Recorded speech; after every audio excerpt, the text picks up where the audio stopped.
TV UNAM es un medio de comunicación que promueve el diálogo, la diversidad y la libertad de expresión en un marco crítico y respetuoso. Los comentarios expresados en su programación reflejan la opinión de quienes la emiten y no de quien la difunde.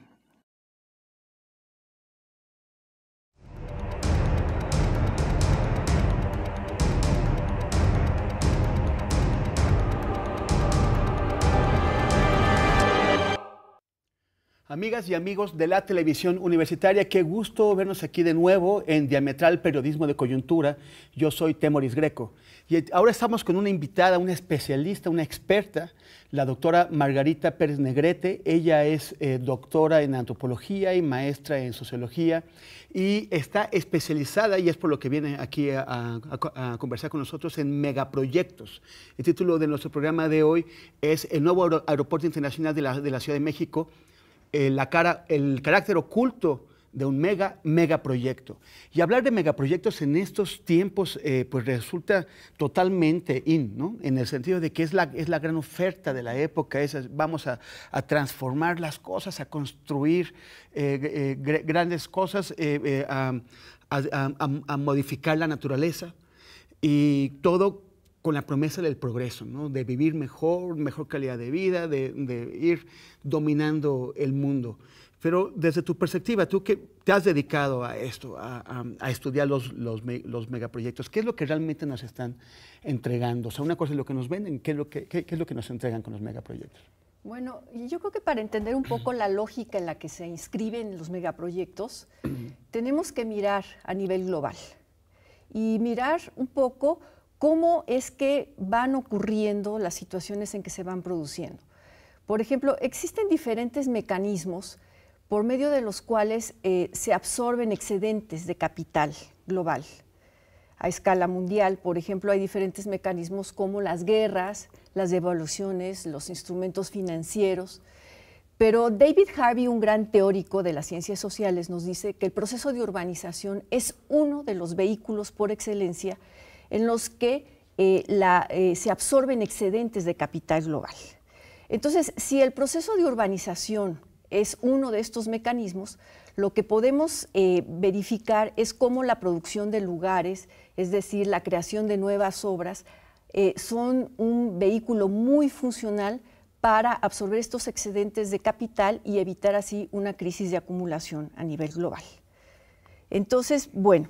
Pero esto que tiene una lógica dentro de las dinámicas económicas del capitalismo, se expresa de otra forma a nivel de la tierra, ¿no? en la vida de la gente. Sí, mira, cuando nosotros, por ejemplo, vemos lo que está ocurriendo a nivel local, sí, desde luego que hay decisiones de las personas que están ahí involucradas, pero también hay una dinámica global que es la que está presionando para que ocurran estas cosas, ¿no? Es un interjuego entre lo global y lo local, lo que va dictando, lo que va pasando cuando se da el emplazamiento de un megaproyecto o se decide instaurar un nuevo espacio, especialmente en la ciudad. Pero entonces tenemos que hay dinero que sobra y eso hay que ubicarlo entonces en algún sitio y hay que sacarle rendimientos. Aquí tenemos este aeropuerto internacional nuevo, que no solamente es el aeropuerto, o sea, hemos estado discutiendo en el debate público sobre un nuevo aeropuerto con un espacio como si fuera un espacio, algo contenido dentro de la barra perimetral del aeropuerto. Pero lo que vemos es que es un negocio que va mucho más allá y por lo mismo su impacto ambiental, su impacto social en las comunidades, en general en el Valle de México va a ser más grande, ¿no? Estoy viendo este reportaje que es de la portada de la revista Proceso. En la portada dice: los terrenos aledaños, el verdadero negocio del nuevo aeropuerto. Es de mi compañero Genaro Villamil. Y en él, por ejemplo, nos cuenta que se va a hacer una aerotrópolis. Este gran aeropuerto tiene que venir acompañado de un desarrollo masivo para atender todas las necesidades que se van a generar. Esta aerotrópolis va a tener centros comerciales, hoteles, centros de convenciones, plazas, pero también bodegas o lugares de transferencia de productos. Constará inicialmente de alrededor de 500,000 metros cuadrados de desarrollo, con un aumento cada año de 100,000 a 250,000 metros cuadrados, con una capacidad de desarrollo de alrededor de 6 millones de metros cuadrados, o una población de alrededor de 250,000 empleados. Esto en estos terrenos que están tan disputados por su fragilidad ecológica y por la importancia que tienen para el valle, ¿no? Con edificios que pueden tener hasta 10 niveles, hasta 10 pisos, estaciones de tren, estaciones de metro, nuevas autopistas. O sea, es toda una... el término aerótrópolis, que es como una metrópolis aérea, no es exagerado, es verdaderamente una nueva ciudad con servicios de primera calidad, de primer mundo, ¿no? Con unos gastos enormes, implicando grandes terrenos. Y también en este reportaje se demuestra cómo desde 1999, o sea, años antes, cuando se empezaba a planear esto, años antes del conflicto de Atenco, ya gente ligada al grupo Atlacomulco, a los gobernadores sucesivos del Estado de México, habían empezado a comprar tierras, a adquirir tierras a precios que van de 45 a 200 pesos por metro cuadrado. Ahora esos terrenos se venden a 5,000 pesos el metro cuadrado. O sea, ese fue un negocio anticipado, previsto, y se prepararon para sacarle jugo y sacárselo bien. Pero, ¿cuál es el impacto ambiental de todo este desarrollo tan grande, tan brillante, tan reluciente? O sea, tenemos el impacto de los acuíferos, el impacto de las minas, el impacto en este terreno que no va a sostener a los aviones. ¿Nos puedes hablar un poquito de eso? Sí, pues mira, realmente yo creo que nos hemos visto inundados, avasallados por una campaña mediática que habla de la parte superficial del proyecto, es decir, del diseño arquitectónico, del proyecto aeronáutico, en fin. Pero el impacto profundo de todo este megaproyecto, que es realmente el impacto regional, poco se habla de él, o hasta hace poco que salió el tema de la consulta, es cuando se han tocado estos puntos. Realmente se decía que el aeropuerto, es lo que se manejó a nivel de la opinión pública, iba a ubicarse en una zona pantanosa, inservible, inútil, y realmente nosotros lo que podemos observar es que el aeropuerto se va a ubicar en un territorio en donde existen sistemas agrarios, existen humedales, es decir, es un sistema que sirve como amortiguador ambiental para el resto no solamente para la zona, para la zona aledaña, sino para la cuenca del Valle de México. ¿Qué es un amortiguador ambiental? Es decir, el ecosistema que está ahí sirve como regulador climático para los cuerpos de agua que se ubican ahí, sirven para regular la temperatura del resto de la ciudad, por ejemplo, del Valle de México, del Valle de México, sí, pueden haber incrementos de +5, -5 grados centígrados. Esto lo dicen los expertos de ciencias de la Tierra. Arriba y abajo. Sí, exactamente. Si se desecan todos los cuerpos de agua, y especialmente el de Nabor Carrillo, puede haber un efecto sobre el cambio climático. Esto lo dicen expertos de ciencias de la Tierra de la UNAM, no lo digo yo, son estudios que ya se han hecho. En fin, las minas, los cerros que se están destruyendo para extraer material pétreo de ahí, significa que, bueno, hasta ahora ya van más de 180 cerros derribados. Y, 180 cerros. Sí, 180 cerros bueno, han dejado de existir, y con ello todas las funciones ecosistémicas que tenían para la zona, ¿no? Entonces, sí, realmente hay una alteración muy importante. También se pierden esas zonas agrícolas, y el papel de los campesinos nunca se le ha querido atribuir la importancia que tienen, pero también las actividades de los campesinos sirven como reguladores ambientales para el resto de la zona, ¿no?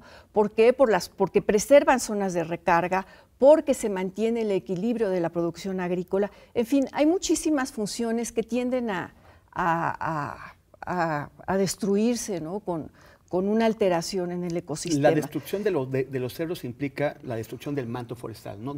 O sea, de los árboles y árboles, de hectáreas de árboles. Sí, no solo de los árboles. Los árboles es una cuestión importante. Por ejemplo, está la cuestión de la barrera.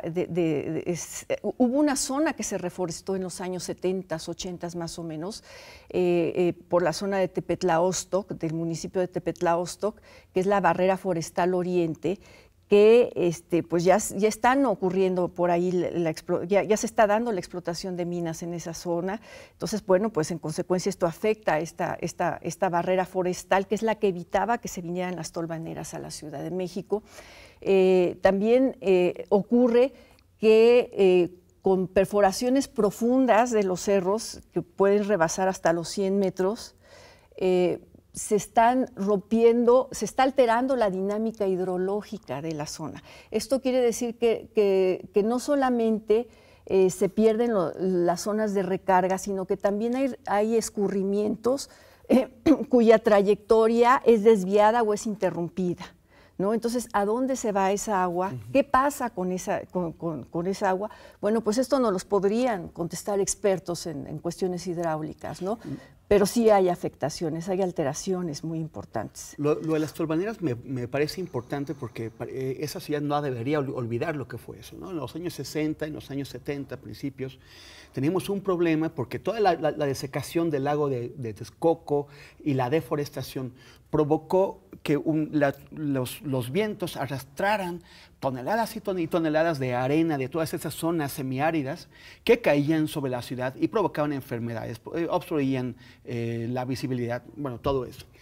Entonces, por eso se crearon este pequeño sistema de lagos, que el centro era el lago Nabor Carrillo, y también se reforestó esa zona para impedir que las tolvaneras cayeran. Sí, y ahora claro. se está destruyendo todo este trabajo. Todo esto fue parte de un proyecto. El lago Nabor Carrillo fue y sigue siendo quizás uno de los ejemplos más exitosos de recuperación lacustre, de la vocación lacustre de la cuenca, ¿no? Y bueno, se recuperó la migración aviar, ¿no? que era algo muy importante también para el equilibrio ecosistémico. Y bueno, pues ahora lo que se está tratando de desecar el lago, ya de hecho ya se ha desecado una buena parte, y lo que va a ocurrir es que, bueno, si bien se va a perder esta migración, ¿verdad? Para permitir que los aviones la migración de aves, para permitir que los aviones no se enfrenten a ningún peligro. También no se sabe a ciencia cierta si esta migración de aves realmente se vaya a acabar con ella en el corto plazo, porque las aves tienen trazadas sus rutas de vuelo, ¿no? Y vienen de muchas partes, ¿no? hacia el centro del país, ¿no? Vamos a seguir hablando de aves en un momento después de la pausa aquí en Diametral.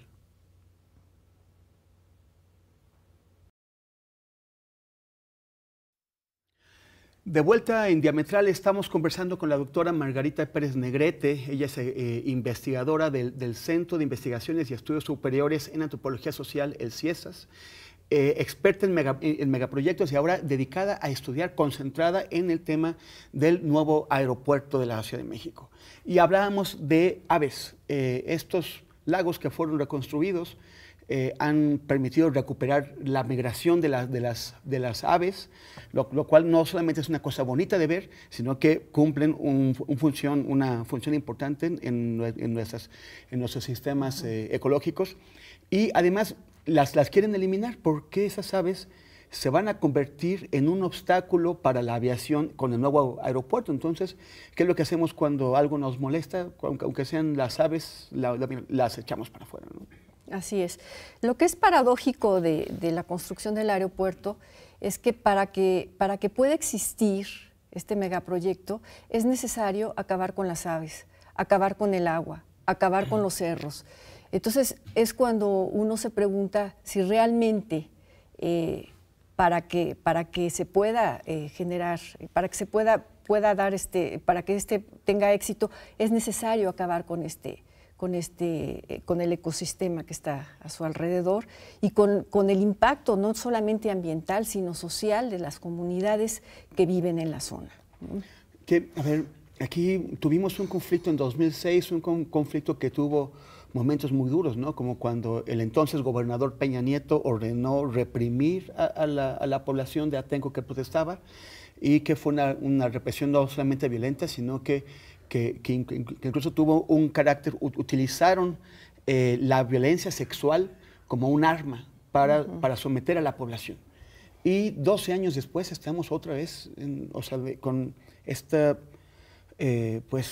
con la idea de que hay que pasar por encima de las comunidades para lanzar estos grandes proyectos, ¿no? Así es. Sí, yo creo que aquí estamos frente al choque de dos cosmovisiones, ¿no?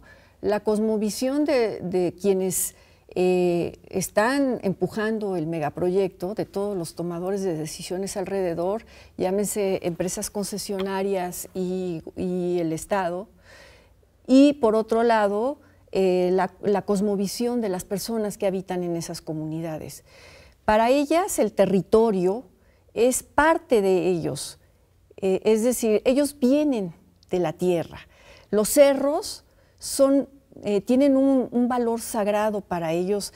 La cosmovisión indígena mesoamericana, los cerros tienen un valor sagrado porque ellos vienen de ahí. Es decir, la cuestión del territorio como algo que permite que esas personas tengan vida es una fuente de vida. En cambio, en la visión occidental, el territorio nos pertenece, nosotros nos apropiamos de él. Es una cuestión de apropiación del territorio en donde nosotros podemos transformarlo. Y la cosmovisión indígena tiene este otro punto de vista. Nosotros venimos de la tierra y pertenecemos a ella. Por eso es que dicen, yo pertenezco a tal lugar, y no decir, este lugar es mío, ¿no? Aquí hay una inversión muy importante. Entonces, este choque de puntos de vista, de cosmovisiones, es lo que viene a reflejarse cuando se está decidiendo emplazar un megaproyecto de tal magnitud en una zona que no solamente va a afectar la zona en donde se está emplazando este proyecto, sino las zonas aledañas. ¿Por qué? Porque nunca se ha manejado la idea de que el megaproyecto del aeropuerto es un proyecto que va a demandar una extracción masiva de recursos naturales. Se maneja más como un proyecto de infraestructura, pero no como un proyecto extractivo. Y yo lo vería primero como un proyecto extractivo. Decías hace un momento ese tema de la diferencia de la cosmovisión, que yo creo que está muy representado en aquella frase famosa que recordamos en Chihuahua, de un cacique porfirista de apellido Terrazas, que tenía tantos territorios en el estado, que cuando le preguntaban que él era de Chihuahua, él decía, no, Chihuahua es mía. Y es esta calculación de que lo que es mío lo exploto, le saco todo el beneficio sin preocuparme por lo que va a ocurrir después o quién más está siendo afectado. Ahora, gran parte de la molestia que ha generado la discusión sobre el aeropuerto son todos los que dicen, bueno, yo he comprado terrenos ahí, he hecho una inversión, estás afectando mi inversión, ¿no? Cuando en realidad estamos hablando de la inversión de la nación en proteger su territorio, en proteger sus sistemas ecológicos. ¿Cuál va a ser para el habitante de la Ciudad de México que está en Xochimilco o que está en Miguel Hidalgo o que está en Pachuca o que está en Chalco? ¿Cuál va a ser el impacto del aeropuerto en términos no solamente de las tolvaneras que ya mencionamos, sino, por ejemplo, de agua y otro tipo, bueno, y de clima? O sea, ¿cómo nos vamos a dar cuenta que ya se hizo un aeropuerto que no solamente demanda enormes recursos para construirlo, sino también para mantenerlo? Bueno, la cuestión de la crisis hídrica, es decir, de la falta de agua, ya la estamos viviendo. No necesitamos esperar a que llegue todo este desequilibrio con el aeropuerto, ¿no? Ya lo estamos viviendo. Esto va a ser un efecto multiplicador, es lo que se dice, ¿no? O sea, lo va a hacer más grave. Exactamente, porque son zonas inundables naturales que al desecarse, pues obviamente van a producir pues una crisis, va a haber una desigualdad hídrica. O sea, siempre las crisis de agua se traducen en que no a toda la gente le afecta la escasez por igual, ¿no? Entonces hay una desigualdad hídrica que se va a traducir en conflictos que van a tener pues mucha visibilidad en los próximos años, ¿no? O sea, estamos a punto de llegar a un pequeño periodo de varios días en el que toda la ciudad se va a quedar sin agua. Y al mismo tiempo están pensando en construir una aerotrópolis donde va a haber que llevarle agua a 250,000 personas. Exactamente. Y esas aguas, en un principio, pues se van a entubar ríos de las comunidades aledañas para dirigirlas a la aerotrópolis. Pero bueno, aquí esto va a ser un motivo, desde luego, de enfrentamientos y de conflictos sociales, de represión y de violencia, de estigmatización de las comunidades, como suele ocurrir cuando están reclamando por un derecho natural. Desde el año 2006, desde el conflicto de Ayotenco, desde el primer intento de construir el aeropuerto, hubo todo un debate sobre las consecuencias que iba a tener. O sea, se alertó. Es una zona pantanosa, es una zona de terrenos blandos, vamos a tener problemas de agua, vamos a tener problemas para sostener, o sea, el llenar constantemente las pistas y los terrenos de apoyo de material para que no se esté hundiendo, porque ese terreno se hunde, entonces va a exigir gastos en mantenimiento enormes. Sí. Se afecta a las comunidades, se afecta al medio ambiente, se afecta a toda esa zona. O sea, planearon destruir. No solamente se están tomando los cerros, sino que se ha pensado que el lago Nabor Carrillo, en lugar de funcionar para aliviar el clima de la ciudad, sirva como para, cuando haya demasiada agua, para evitar inundaciones en el aeropuerto, se va a canalizar para este lago. O sea, todo esto está advertido desde hace 12 años, por lo menos, seguramente más. ¿Por qué la insistencia? O sea, ¿por qué vamos a hacer el aeropuerto ahí?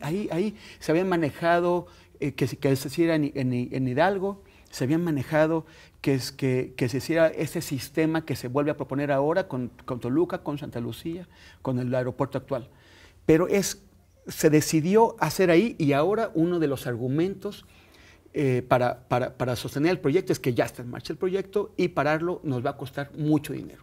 Sí, eso es lo que ocurre, lo que hemos visto con diversos megaproyectos que se han emplazado en la zona metropolitana del Valle de México, es que primero se empiezan a construir y cuando hay una oposición por parte de los habitantes, porque no hay un proceso de consulta, porque no hay una manera de involucrarlos directamente en el proyecto y en sus puntos de vista, entonces el proyecto se empieza a ver la viabilidad del proyecto ya una vez que está echado a andar, ya una vez que se dice que se metió una inversión importante, y es justo lo que estamos viendo ahora. Este proyecto se debió de haber sometido a discusión hace 4 años, no ahorita. Entonces, yo creo que para que el proyecto siga vigente, para que pueda tener funcionalidad el aeropuerto, va a tener que seguir la extracción de material pétreo. Ya se están agotando prácticamente las minas. Vamos a pensar que este aeropuerto va a existir por lo menos durante 100 años. ¿De dónde se va a seguir extrayendo material pétreo? Está comprobado, no lo digo yo, lo dicen muchos expertos en el tema, que el costo del aeropuerto para poder mantener esas pistas que van a tener una inversión infinita va a ser extraordinario, va a ser que ni siquiera podría ser una inversión rentable para los inversionistas. Entonces, bueno, estas son las paradojas de lo que está ocurriendo con... Tú has estado, o sea, tú no estás haciendo este trabajo, esas investigaciones desde tu escritorio en el CIESAS, ni en tu casa. Tú estás yendo a las minas, estás asomándote a los trabajos. ¿Qué es lo que has visto? Bueno, pues hemos visto cómo las comunidades se ven afectadas por esta invasión de camiones que están extrayendo material pétreo alrededor de lo que eran los cerros de estos lugares. Es impresionante pararse donde están las minas y ver la profundidad, ¿no? Cómo se han estado destruyendo estos cerros. También se destruyen vestigios arqueológicos. Tenemos documentados varios cerros en donde en su mismo carácter de cerros sagrados se habían instaurado centros ceremoniales nahuas, por ejemplo, el Techachal es una de estas minas, ¿no? Y estos vestigios arqueológicos pues están dañados, ¿no? Porque está realmente la parte de la frontera en donde empieza el vestigio arqueológico y donde ya se está produciendo la explotación de la mina es de centímetros, ¿no? Entonces vemos cómo la división del INAH, lo que marca el INAH para decir este es un vestigio arqueológico, no se le puede tocar, se va recorriendo, ¿no? Se va recorriendo el hilo que va marcando las tierras que son patrimonio cultural y las tierras que son de los concesionarios mineros. Hace 4 años en el río Sonora tuvimos una tragedia ecológica provocada por una mina, por la mina de Cananea que pertenece al Grupo México. Y no solamente no se ha reparado, sino que han querido seguir con los trabajos de la mina que pueden seguir afectando eso. Y la gente del río Sonora acaba de ganar un amparo ante la Suprema Corte en donde ellos dicen, si nosotros vamos a ser somos los que estamos en peligro, porque vivimos ahí, tenemos derecho a ser consultados. ¿Qué pasa con esto? ¿Qué pasa en el caso del aeropuerto y en general con las comunidades que se ven afectadas o que están en el área de impacto de los megaproyectos? Bueno, muchas veces ganan los amparos estas comunidades cuando las someten a juicios. El problema es que mientras tanto no se paran las obras y después se van dando ciertas artimañas dentro de los procedimientos que hace que la obra continúe hasta que ya no se pueda parar, ¿no? Eso fue exactamente lo que pasó en el caso de la Supervía Poniente, que fue otro caso que yo estudié. Hasta que sea más costoso de tenerlas que pararlo, ¿no? Sí. Y bueno, y ese es un libro que publicó el año pasado Margarita Pérez, Megaproyectos, Capital y Resistencias, publicado por el CIESAS. Lo presento muy rápidamente porque ya nos tenemos que ir, se nos acabó el tiempo. Muchísimas gracias, Margarita. Al contrario. Y un gusto. Nos vemos el próximo sábado, como siempre, en Diametral, Periodismo de Coyuntura. Yo soy Temoris Greco.